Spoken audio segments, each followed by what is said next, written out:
네, 지역 이슈를 속 시원히 풀어보는 헬로이시 토크 시간입니다. 부천시정연구원 설립운영 조례안이 부천시 의회를 1년여 만에 통과했습니다. 지난해 국민의힘이 반대하면서 부결 과정을 겪기도 했었는데요. 여전히 입장은 바뀌지 않았습니다.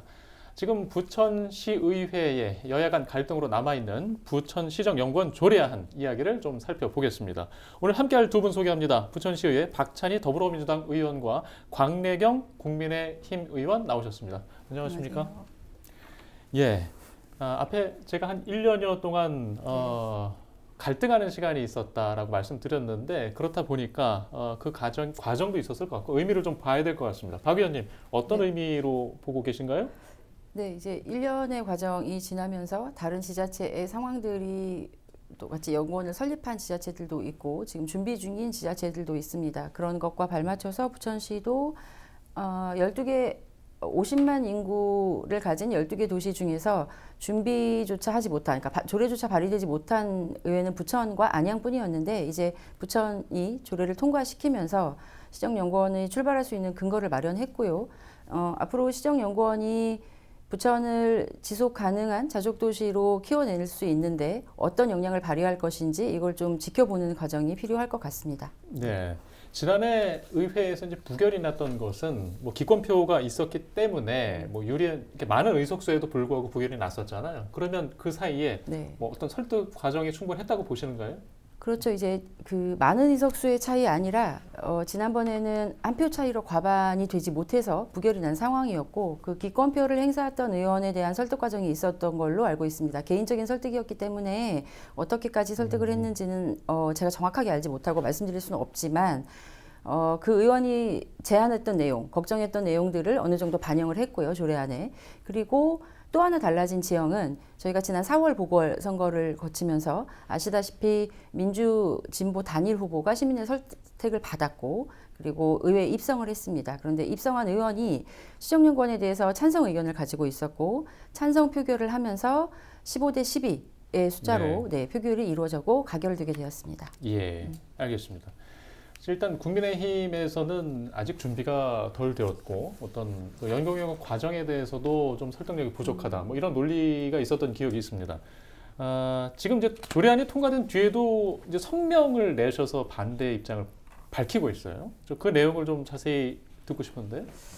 일단 1년여 시간이 있었다고 하셨는데 그 사이에 시에서 시정연구원을 설립하겠다고 하는 분명한 의지와 계획이 있었다면, 구체적인 계획이 있었다면 그때는 반드시 국민의힘 의원들을 1년이면 충분히 설득하고 그리고 우리 국민의힘 또는 그때 민주당에서도 모두 그 상임위에서 요청한 일들을 해냈어야 저는 마땅하다고 봅니다.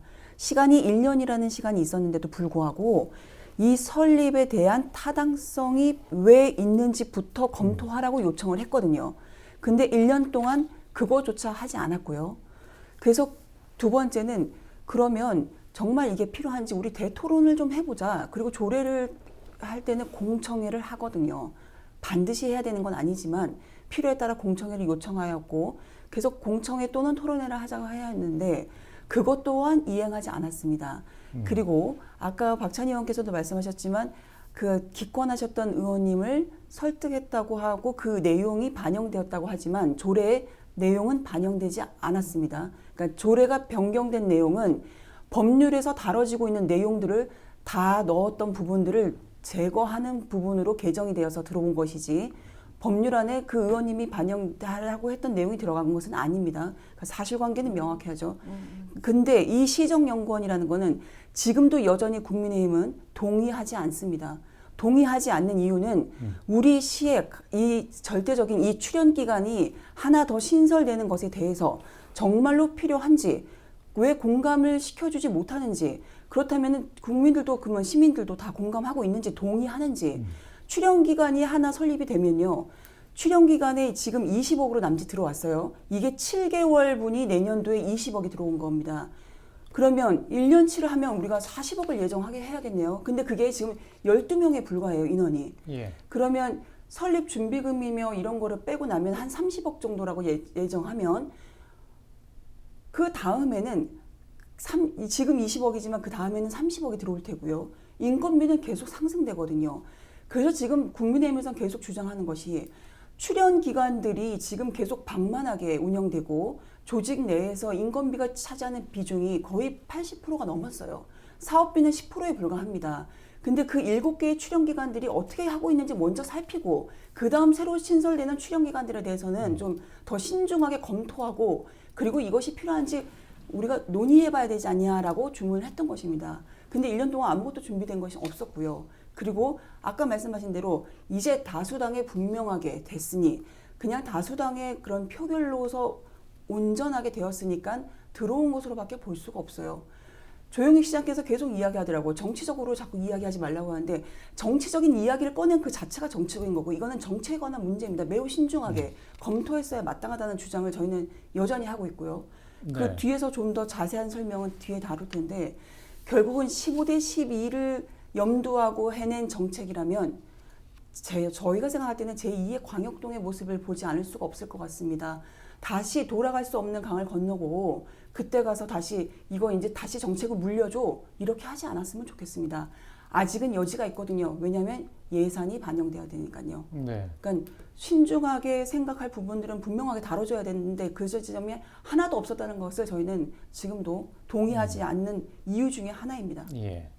지금 강조하신 그 반대 시각의 이야기 중에 이제 공감, 그다음에 설득, 공청, 뭐 타당성 조사 내용이라든가 여러 가지 이제 핵심 네. 얘기하는데 그게 좀 이렇게 과정에서 없었던 상황이 왜인가요? 어떻게 봐야 되나요? 과정을 제대로 이행하지 않은 것은 이제 집행부의 역할이어서 예. 제가 집행부를 대변하거나 예. 뭐 그렇게 할 상황은 아닌 것 같습니다. 그런데 이제 걱정하고 우려하고 염려되는 지점이 물론 민주당 의원들도 가지고 있습니다. 그런데 시작하느냐 마느냐의 결정이었거든요. 이걸 더 이상 미룰 수 없다는 판단에는 민주당 의원들은 공감한 것입니다. 문제가 있고 문제가 예상되지만 모든 걸 다 완벽하게 세팅해놓고 시작해라라는 주문을 내는 동의할 수 없었던 것입니다. 그러니까 시정연구원이 지금 완벽하게 세팅을 해서 완벽한 세팅을 한 후에 다시 해라 조금 더 준비를 하고 다시 해라라는 주장을 할 수 있죠. 그리고 그 주장을 받아들이거나 받아들이지 않는 것은 결국은 결정권자의 몫이고요. 의회는 민주당 의회는 더불어민주당은 시장의 지금 시기가 맞다는 판단하에 그 판단에 힘을 실어준 것이고 앞으로 계속 당연히 고쳐나가야 될 것들, 논의해야 할 것들이 산적해 있습니다. 그리고 시작하지 않았던 거잖아요. 아직 한 번도 해보지 않은 것이기 때문에 이것에 대한 염려나 걱정, 그리고 국민의힘의 우려 이런 것들도 같이 공감하고 그런 부분은 의회와 조금 더 소통할 수 있도록 끊임없이 주문을 해야 될 것 같습니다. 예. 지적하신 타당성이나 타당성 조사나 공청회는 법적인 사항이 아니기 때문에 그것을 안 해서 이걸 설립할 수 없다라고 주장하는 것은 조금 납득하기가 어려운 상황이고요. 했으면 좋았겠죠. 그런데 하지 못한 상황에서 다시 말씀드리지만 이제 시작을 하느냐 마느냐를 결정해야 하는 상황에서 민주당은 시작하는 게 맞다는 결정을 한 것입니다. 예, 알겠습니다. 그 국힘에서 이제 반대 성명을 내셨을 때 이제 보면 집행부의 의지가 아닌 다른 이유가 숨어 있는 것 아니냐라는 지적이 있었는데 이건 무슨 의미입니까? 그러니까 이게 지금 발의되는 과정에서요, 막 되게 그러니까 해프닝이 좀 있었어요. 뭐 A라는 의원이 발의하겠다, 또 B라는 의원이 발의하겠다. 아니다, 다 그게 아니다. 그냥 이건 시장의 공약이었으니까 집행부에서 하겠다. 뭐 이런 식으로 정리되는 과정들이 좀 있었어요. 저희는 계속 지켜보고 있었죠. 내용을 이야기하는 사람은 아무도 없었어요. 예. 아, 이제 표가 됐으니. 표를 가지고 움직일 수 있는 표가 됐으니 가자는 것과 아까 박찬희 의원께서 말씀하신 것도 지금도 생각해도 납득은 되지 않아요. 타당성 용역이 검토를 하는 것이 법적인 사무가 아니기 때문에 해도 그만 안 해도 그만은 아니에요. 우리 시에 이게 절대적으로 타당한지에 대해서는 당연히 짚어보고 갔어야 되는 거고 타시가 다 하면 저는 오히려 타시가 볼 땐 더 얄미울 것 같은데 부천에서는 좀 기다렸다가 타시에서 어떻게 하는지 그 선례를 보고 좀 더 신중하게 판단할 수 있는 근거가 될 수 있습니다. 그리고 지금 다른 시에서는 어떤 문제 제기들이 많이 나오고 있어요. 왜냐하면 내용의 양질 문제, 그리고 그 연구원을 선임하는 과정에 대한 문제, 그리고 연구원 선임되는 연구원들과 박사의 질 문제 등 여러 가지가 대두되고 있는데 그런 문제들을 우리는 반면교사 삼아서 이 문제는 얼마든지 할 수 있고요. 시기가 적절하지 않다라는 그 부분도 예. 지금 이게 올해 통과가 되면요. 행안부의 승인 요청을 또 받아야 돼요. 그럼 내년 7월에나 이걸 개원을 할 수가 있어요. 준비를 할 수가 있어요. 그럼 내년 7월에 개원을 하면 내년 7월에 이제 사람을 뽑아야 되잖아요. 예. 사람을 뽑아야 되는데 사람을 뽑고 나면은 2025년이 훌쩍 갑니다. 2025년 훌쩍 가면 2026년에 어떤 성과를 낼 수 있을까요? 저는 이 문제는 다음 오는 시장께서 그게 예. 조용익 시장님이어도 좋습니다. 다음 오는 시장께서 더 준비를 하셔서 그 임기 초반에 어떤 이런 숙련대 과정이 있었잖아요. 지금까지. 그러면 그 과정들을 짚어서 정말 이게 필요한지 분명히 그때 광역동 때도 얘기했거든요. 정말 신중하게 검토해달라고 정말 요청을 하겠다고 저희가 했거든요. 한번 신설하면요 없앨 수가 없습니다. 예. 인건비도 줄일 수가 없거든요. 그렇기 때문에 신중하자는 취지인데 그것을 자꾸 이제 시기가 늦춰졌다? 저는 지금도 적절하지 않은 시기라고 봅니다. 예. 예, 좀 정말로 설립해야 되는 필요성을 공감이 되게 좀 이야기해 주셨으면 좋겠어요. 예. 누구라도. 일단 이런 우려를 계속 강조하고 있으시단 네, 말이죠. 그다음에 이제 우리가 재정 여건은 감당할 만한 것인가? 또 이제 여러 가지 네. 시점상 지금 이제 우려를 좀 포함해서 비용에 대한 현실성까지 좀 의견을 듣고 싶은데요. 네, 뭐 당연히 이제 돈이 들면 예산을 집행해야 하는 곳에 어떻게 예산을 집행할지가 제가 지난번에도 말씀드렸던 것 같은데 돈이 없는 것이 아니라 쓸 돈이 없는 거잖아요. 지난번 이거 저희가 예결위를 통해서 추경을 통과시킨 2024년 부천시 예산이 2조 6,300억 정도 되거든요. 그 중에서 18억 2천만 원이 내년도에 네. 예산으로 들어왔어요. 비율을 따져보면 0.69%, 0.07% 정도의 비용이 됩니다. 그러니까 부천시가 물론 재정적으로 여유 있는 상황이 아니고 부천시의 뭐 자립도나 이런 것이 낮다는 것은 말씀 더 이상 안 드려도 너무나 자명한 일이에요. 그걸 부정하진 않겠지만 그렇다고 해서 아무것도 할 수 없는 상황이 될 수는 없는 거고요. 부천시는 가지고 있는 자원이 결국은 사람밖에 없다고 저는 생각하거든요. 부천시의 인적 자원을 활용할 수 있는 방법, 사람이 무언가를 만들어낼 수 있는 그런 환경이 부천이 절대적으로 필요한데 시정연구원에 드는 돈을 단순하게 1년에 30억, 그러면 10년이면 300억 이렇게 계산해서 너무 많은 비용이 든다라고 말씀하시는 것은 일부 공감이 가는 우려이긴 합니다. 그렇지만 그게 우려가 아니라 그런 것들이 조금 더 나은 방향으로 그리고 부천에 필요한 정책을 만들어내는 과정으로 전환될 수 있도록 함께 노력하면 더 나은 결과가 나오지 않을까 이런 기대를 조금 하고 있기는 합니다. 우려하시는 예. 부분을 충분히 이해하고 공감은 하고 있는 상황입니다. 예. 네. 일단 조례가 통과돼도 지금 뭐 예산 반영이 뒤따라야 네. 정상적으로 이제 흘러갈 텐데 이제 그 이야기가 지금 다가온 시점이에요. 예. 그러면 어떻게 설득하시겠어요? 어떻게 설득해야 된다고 좀 보시는 거예요? 집행부나 입장에서? 뭐 일단 조례가 예. 발의됐으니까 예. 네 그리고 국민의힘은 전체 의원들이 지금 전부 다 반대를 하고 있기 때문에 예. 집행부에서 정말 진실되게 설득을 해야 될 것 같습니다. 쉽지 않은 과정이라고 생각해요. 그런데 예. 민주당 입장에서는 통과된 조례안에 대한 그 뒷받침으로 예산을 통과시켜야 하는 상황이기 때문에 민주당 입장에서는 당연히 예산이 통과돼야 된다고 생각할 것 같습니다. 이거는 이제 전체 민주당 의원들의 의견은 아니지만 조례를 찬성하는 의원 입장에서는 예산이 당연히 수반돼야 될 거라고 생각하고요.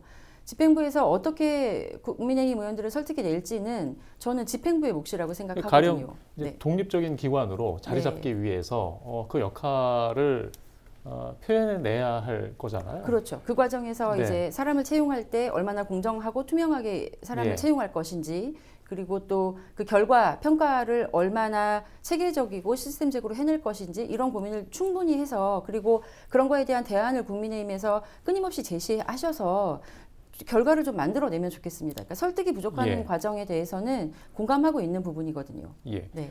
그 이번 심사 과정에 지금 굉장히 지금 선포를 하신 거예요. 꼼꼼히 보고 신중하게 보겠다. 지금 어떤 지점들을 좀 핵심적으로 살펴보시겠습니까? 방금 박찬희 의원께서 말씀하신 국민의힘에서도 대안을 내서 그거에 함께 좀 참여해서 할 수 있으면 좋겠다라고 하셨는데 그 이야기를 시가 들어주었을 거라면 벌써 최소한의 것은 했겠죠. 근데 그것을 단 하나도 들어주지 않았기 때문에 최소한의 것도 하지 않았다는 지점을 분명히 말씀드리고요. 그리고 2조 2천억 원 중에서 이 19억에 대한 금액이 0.07%라고 이야기하는 게 시정질문 답변서에 우리가 어느 날 딱 써져 있더라고요. 2조 2천억에서 그걸 퍼센테이지로 나눴다는 그 자체가 저는 납득이 되지 않고요. 20억이라뇨. 20억이면 큰 돈이죠. 그게 20억이 한 해만 들어가는 돈이 아닙니다. 어떻게 그걸 비용을 그렇게 계산을 하나요?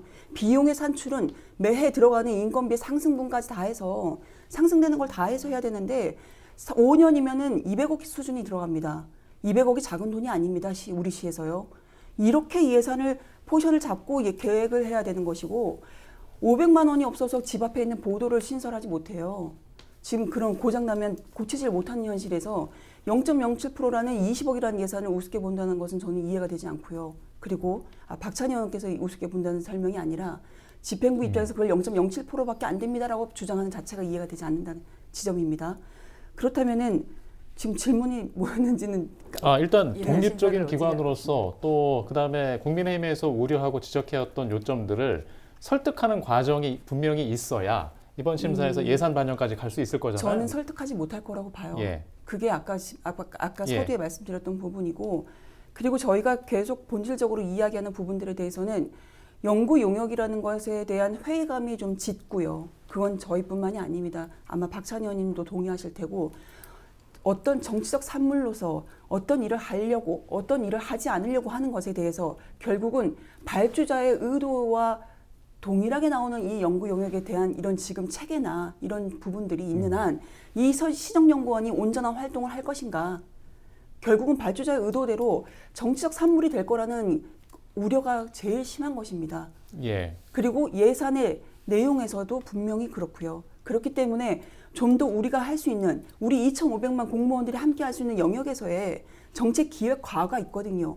그 부서에서 할 수 있는 역할들을 좀 분담하고 그 부서에서 기획을 더 할 수 있도록 좀 쫀쫀하게 만드는 것이 더 유리할 수도 있는데, 여기에 20억을 더 투하하는 게 어떤 의미일까? 과연 효과적일까? 과연 여기서 얻고자 하는 것을 다 얻을 수 있을까? 거기에 사람은 다 채울 수 있을까? 정말 인재들을 우리 시에 모셔올 수 있을까? 결국은 서울시 시정연구원, 경기도 시정연구원, 광역으로 다 빠져나가거든요. 들어올 때는 들어와요. 몇 개월 있다가 이제 우리 사람인가 보다 하면은 다 나가세요. 왜냐하면 더 처우가 좋은 데로 갈 수밖에 없거든요. 우리 당면한 우리의 부천시의 현실을 좀 인지해서 시정연구원에 대한 염려를 한 것이지, 정치적으로 조용희 시장의 발목을 잡으려고 했던 것이 아니므로 그 부분에 대해서 조용희 시장도 다시 한번 그렇게 생각하지 않았으면 좋겠습니다. 곽 의원님, 혹시 그러면 이제 부천시가 그간에는 인구가 좀 줄고 뭐 재정 자립도도 쉽진 않고 뭐 이런 국면에서 어렵다면 앞으로는 그러면 부천시정연구원이 필요할 시기도 있을 거라고 보십니까? 부천시정연구원이 필요하다 필요하지 않는다의 그 문제로 볼 것이 아니라요. 이 일을 누가 어떻게 할 것인가, 그리고 이 정책의 결정을 이 시정연구원이 대신해 줄 수 없습니다. 시정연구원은 구실이 될 뿐인 것이죠. 시정에 대한 정책과 연구와 용역에 대한 과제나 이런 것들은 다 머릿속에 들고 있는 시장의 철학과 시정에 대한 정책에 대한 고민이 저는 만들어낸다고 보는 것입니다. 그렇기 때문에 훗날 필요할 수 있겠죠. 정말 우리도 필요할 수 있겠지만 지금 이 시점에 우리가 갖고 있는 당면한 과제들과 지금 필요한 시점이라는 거에 동의하지 못한다는 것이고, 그것에 동의할 수 있도록 먼저 어떤 선 과제가 있었어야 적어도 우리라도 문서라도 보면서 이걸로 동의를 공감할 수 있지 않았을까, 그렇게 생각하는 부분이 있습니다. 예. 시정연구원이 뭐 모든 걸 해결할 수 있는 꼭 필요한 독립기구는 아니다. 네. 충분히 정책적 고민으로도 아직 해결할 수 있다라는 시선으로 해석될 수 있는데, 일단 저희가 시간 관계상 좀 이야기는 오늘은 여기까지 해야 될 것 같고요. 네. 의회에서 또 강론이 또 벌어질 것 같습니다. 예, 그 시점에서 또 두 분과 함께 이야기하는 시간을 좀 준비하도록 하겠습니다. 네. 예, 오늘 말씀 고맙습니다. 예.